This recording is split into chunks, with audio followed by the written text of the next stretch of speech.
Hi friends, మనం daily work చేస్తూ ఉంటాం. ఏదో ఒక వర్క్ మనం జీవించడానికి ఒక గంట పని చేస్తాం, కాసేపు రెస్ట్ తీసుకుంటాం, మళ్ళీ ఇంకొంచెం పని చేస్తాం, మళ్ళీ రెస్ట్ తీసుకుంటాం.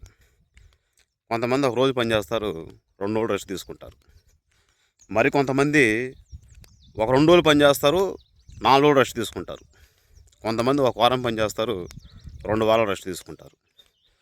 అదే జాబ్ చేసే వాళ్ళకైతే సోమవారం నుంచి శనివారం వరకు వర్క్ చేస్తారు, ఆదివారం రెస్ట్ తీసుకుంటారు. అంటే రెస్ట్ తీసుకోకుండా మనం ఏం పని చేయలేం. కన్ఫామ్గా రెస్ట్ అనేది మన బాడీకి అవసరం. ప్రస్తుత రోజుల్లో మొబైల్ వాడకం మరీ విపరీతం అయిపోయింది. చిన్నపిల్లల దగ్గర నుంచి యూత్ మరియు ముసలి వాళ్ళ వరకు స్మార్ట్ ఫోన్ కంపల్సరీ కావాలి వాళ్ళకి. ఆ స్మార్ట్ ఫోన్ అనేది వినోదం లేదు. వాళ్ళు దాంట్లో ఉన్నటువంటి డేటా మొత్తం అయిపోయిన దాకా వాడతారు. ఒకవేళ డేటా కనుక త్వరగా అయిపోయిందనుకో, వాళ్ళకి అసలు నిద్ర పట్టదు. ఇంకా డేటా అయిపోయినా నిద్ర పట్టదు, డేటా అయిపోయినా నిద్ర పట్టదు, మళ్ళీ డేటా వేసుకుంటారు. ఈ విధంగా ఫోన్ని రకరకాలుగా గుల్లగా వాడుతూ ఉంటారు. ఎందుకంటే జనాలకు కావాల్సింది ఏందో తెలుసా? మన భవిష్యత్తు ప్రణాళిక కాదు, ఎంటర్టైన్మెంట్ కావాలా. ఈరోజు ఏ విధంగా గడిచింది, ఈరోజు మనం కాలక్షేపం చేసామో లేదా అనేదే కావాలి. కానీ చక్కగా ఎలా జీవించాలి అనేటువంటి మార్గదర్శకాలు వాళ్ళకి అవసరం లేదు. సో ఈ విధంగా నువ్వు కాసేపు పని చేసి నువ్వు గంటల రెస్ట్ తీసుకుంటున్నావే, మరి ఒకరోజు నీ ఫోన్కి నువ్వు రెస్ట్ ఇస్తే మంచిది కదా. అది 24 గంటలు పని చేస్తూనే ఉంటుంది కదా. 24 గంటలు దాన్ని నొక్కుతూనే ఉంటావు కదా, దాన్ని వాడతానే ఉంటావు కదా.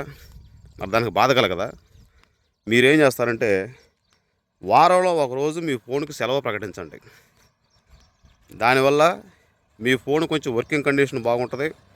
మీ ఫ్రెండ్స్ అండ్ ఫ్యామిలీ మెంబర్స్కి కూడా మీరు ఈ రోజు నేను ఫోన్కి సెలవు ప్రకటిస్తున్నాను ఇన్ఫార్మ్ చేయండి. ఎందుకంటే మీరు కనుక ఆ రోజు కనుక ఫోన్ స్విచ్ ఆఫ్ చేస్తే మళ్ళీ వాళ్ళు ఫీల్ అవుతారు. చాలా పనుల్లో కూడా ఆగిపోయే అవకాశం ఉంటుంది. ఏంట్రా వీడు ఫోన్ వాళ్ళు స్విచ్ ఆఫ్ చేశాడు, వీడికి ఇంత ఇదేంటి అని రకరకాలుగా ఆలోచించుకుంటూ ఉంటారు. మీరు ప్రతి ఒక్క వ్యక్తికి లేదా మీ స్టేటస్లో అయినా సరే మీ యొక్క మెసేజ్ ద్వారా కానీ లేకపోతే మీ యొక్క ఫోన్ కాల్స్ ద్వారా కానీ ఇన్ఫార్మ్ చేయండి. సండే నా మొబైల్ సెలవు, ఆ రోజు నా మొబైల్ పనిచేయదు, స్విచ్ ఆఫ్లో ఉంటుంది అని ఇన్ఫార్మ్ చేయండి. ఆ రోజు ఫోన్ చేసినా కానీ నేను అవైలబుల్గా ఉండను, మీకు మొబైల్ ఆ రోజు వర్క్ అవ్వదు, నేను సెలవు ప్రకటిస్తున్నాను, నా మొబైల్కి పలానా రోజు సెలవా అని చెప్పి మీరు ఒక పోస్ట్ ద్వారా కానీ లేకపోతే కాల్స్ ద్వారా కానీ ఇన్ఫార్మ్ చేయండి. దానివల్ల ఏమైందంటే ఇప్పుడు ప్రస్తుత సమాజంలో రేడియేషన్ వల్ల ఎన్నో అనారోగ్య సమస్యలు వస్తున్నాయి. సో దాని నుంచి నువ్వు కొంచెం దూరంగా ఉన్నాడు వైతు మెంటల్ కండిషన్ కూడా నీకు మెరుగుపడిద్ది, ఆత్మవిశ్వాసం పెరిగిద్ది. రేడియేషన్ నుంచి నువ్వు కొంచెం దూరంగా ఉంటావు కాబట్టి నీ బ్రెయిన్లో న్యూరాన్ కండిషన్ కూడా బాగుంటుంది. సో రకరకాల హెల్త్ బెనిఫిట్స్ ఉన్నాయి. నీ యొక్క మొబైల్ వర్కింగ్ కండిషన్ కూడా బాగుంటుంది. సో నువ్వు మొబైల్కి రెస్ట్ ఇస్తావు కాబట్టి మళ్ళీ నువ్వు మరుసటి రోజు నుంచి ఫ్రెష్గా దాన్ని యూజ్ చేయడానికి అవకాశం ఉంటుంది. సో ఇలా ఎన్నో రకాల బెనిఫిట్స్ ఉన్నాయి కాబట్టి ఖచ్చితంగా ఒకరోజు వారంలో మీ మొబైల్కి సెలవు ప్రకటించండి. మీరు మీ మొబైల్ హాయిగా ఉండండి. బాయ్.